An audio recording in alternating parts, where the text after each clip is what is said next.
All right, next question.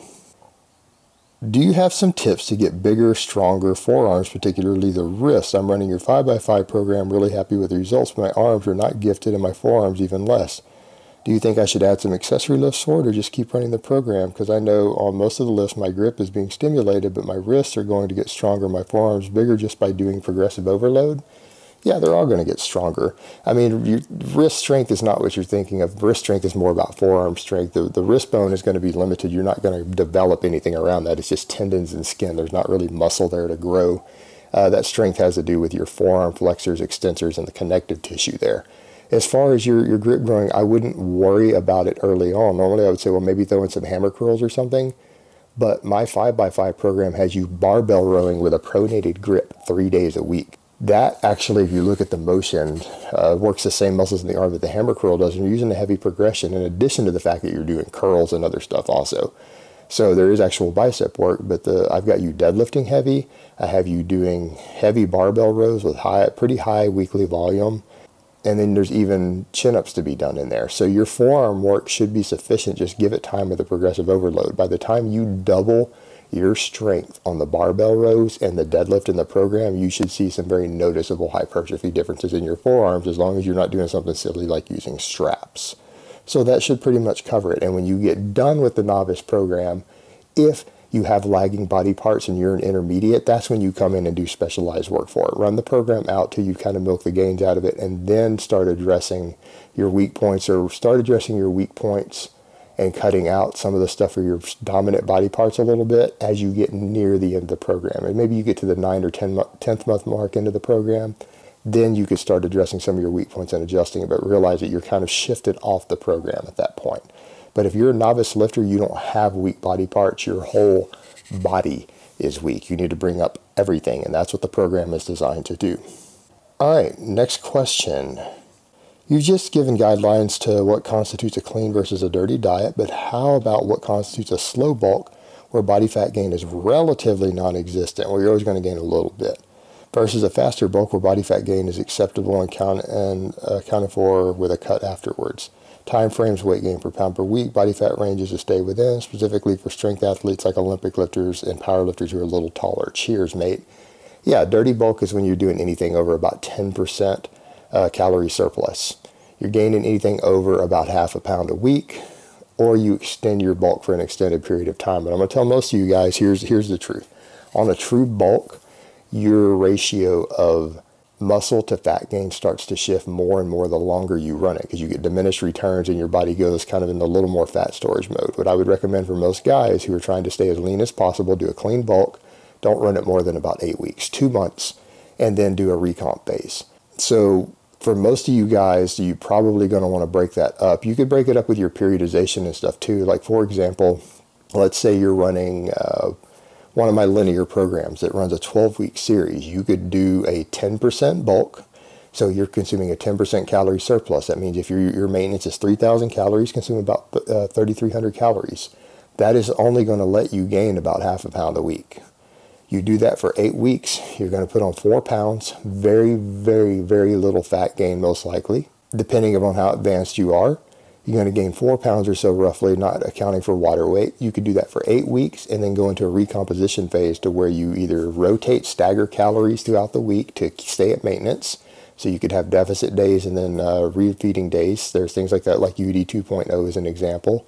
Or you could just stay at maintenance calories for that 4 weeks and work on recompositioning. And it's really good with linear programs to where you go to the heavier, more power-based work, because you tend to gain a little less muscle there anyways, and you're more focused on the neural efficiency and getting stronger, so that when you go back to your slightly higher volume work, you gain more muscle from it. So you could absolutely run one of my 12-week linear programs that way.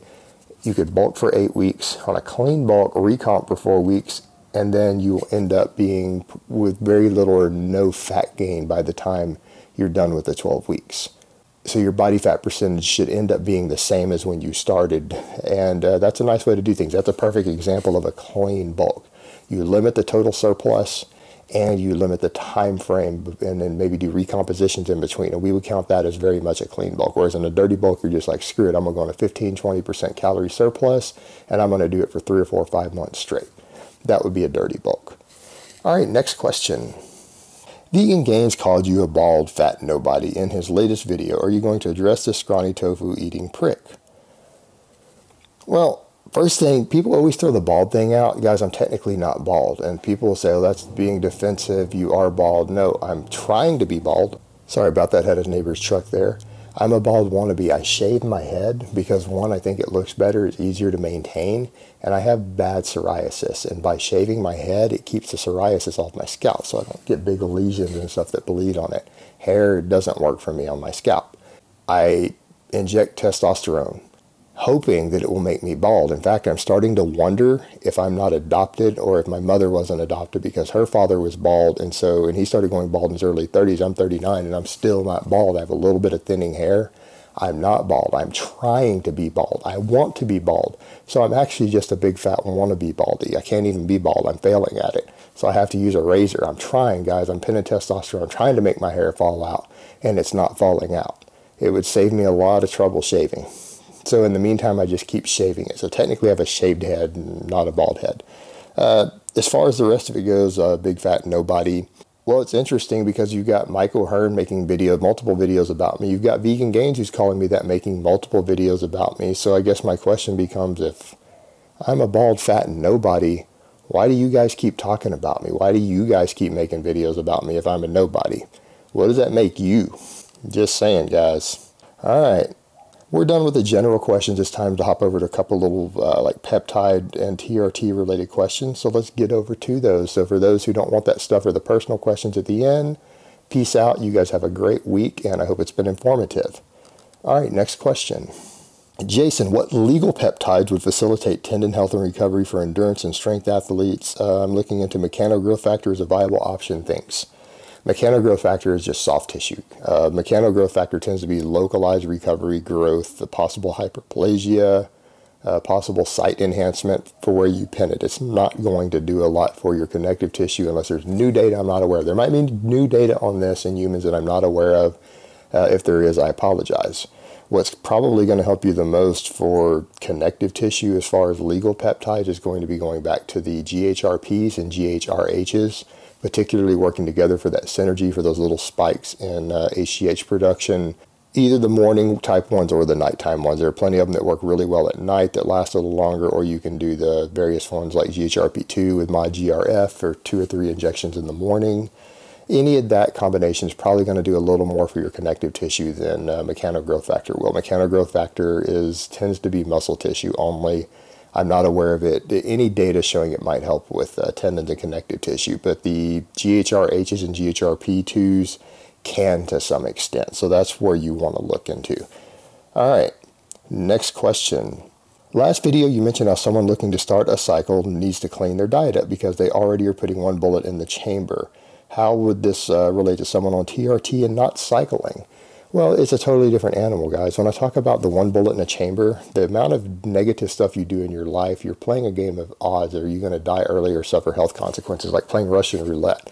By going on gear, you're putting 1 bullet in the chamber and spinning the barrel. You're taking that risk. If you combine that with a bad diet and you're eating dirty, you even try to do this silly if it fits your macro stuff where you're working in Pop-Tarts and ice cream while you're running Trenbolone and Anadrol together, you're putting 2 bullets in. You decide to drink alcohol with that, you're putting 3 bullets in the chamber. When you play Russian roulette, you're just adding bullets to the chamber. You're increasing your odds that the gun's going to fire.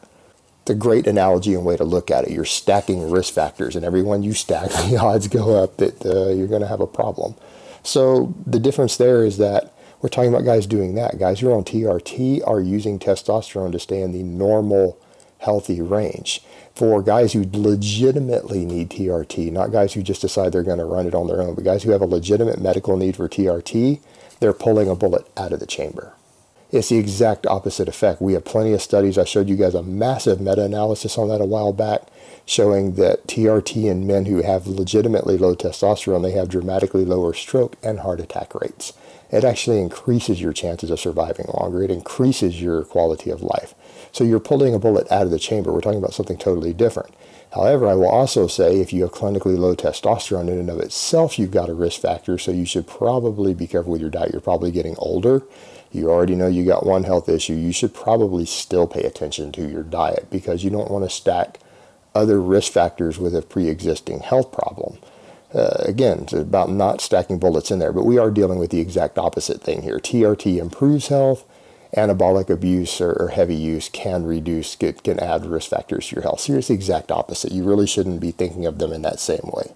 All right, that's enough of those questions. Let's get on to a personal question, and this will be the last question of the week. Bit of a personal question, assuming so anyway, as it's probably better explained through financials.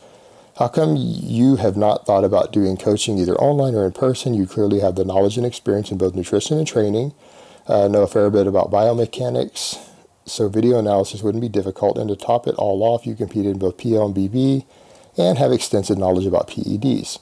Pretty sure you could charge whatever you wanted per month and have it open for a very small amount of clients, say 5 to 10. Is it simply because you have no desire to coach? Wouldn't be a good investment, time money-wise, no time at all? Always been curious. For me, it's not really a good investment of my time. I don't have a passion for coaching. I have done a little coaching in the past, and I know a lot of people who are really passionate about it, and it's what they love. And because I might have the knowledge and ability to do it, but because I'm not really and truly passionate about it, I feel like I wouldn't be doing my clients the best service possible. That I can recommend other coaches who are really passionate about it. To people who are interested, I know a few, I can recommend them. But I'm not one of them. I'm not passionate about this stuff enough to be a coach in that regard of working with that one-on-one client base. And I just feel like I wouldn't give them the attention that they deserve as a paying client. And that would be, again, unethical business on my part. I will be coaching stuff on my bigger passion later, but I am more passionate about teaching that stuff at the individual level. And that stuff you guys will see with my firearm channel later, and some of my business models I'm going to do down the road in a couple years' time, 2 or 3 years' time. I will be doing some coaching related to firearms and tactical training. But I am a lot more passionate about that than I am the fitness stuff. I love fitness. It's a big part of my life. It is not the biggest passion in my life. And some people may have figured that out by now. So for me, it's the fact that I'm just not passionate enough about it. All right, guys, but that's really all I have to say on that today. I hope it's been informative, and I will talk to you guys next time.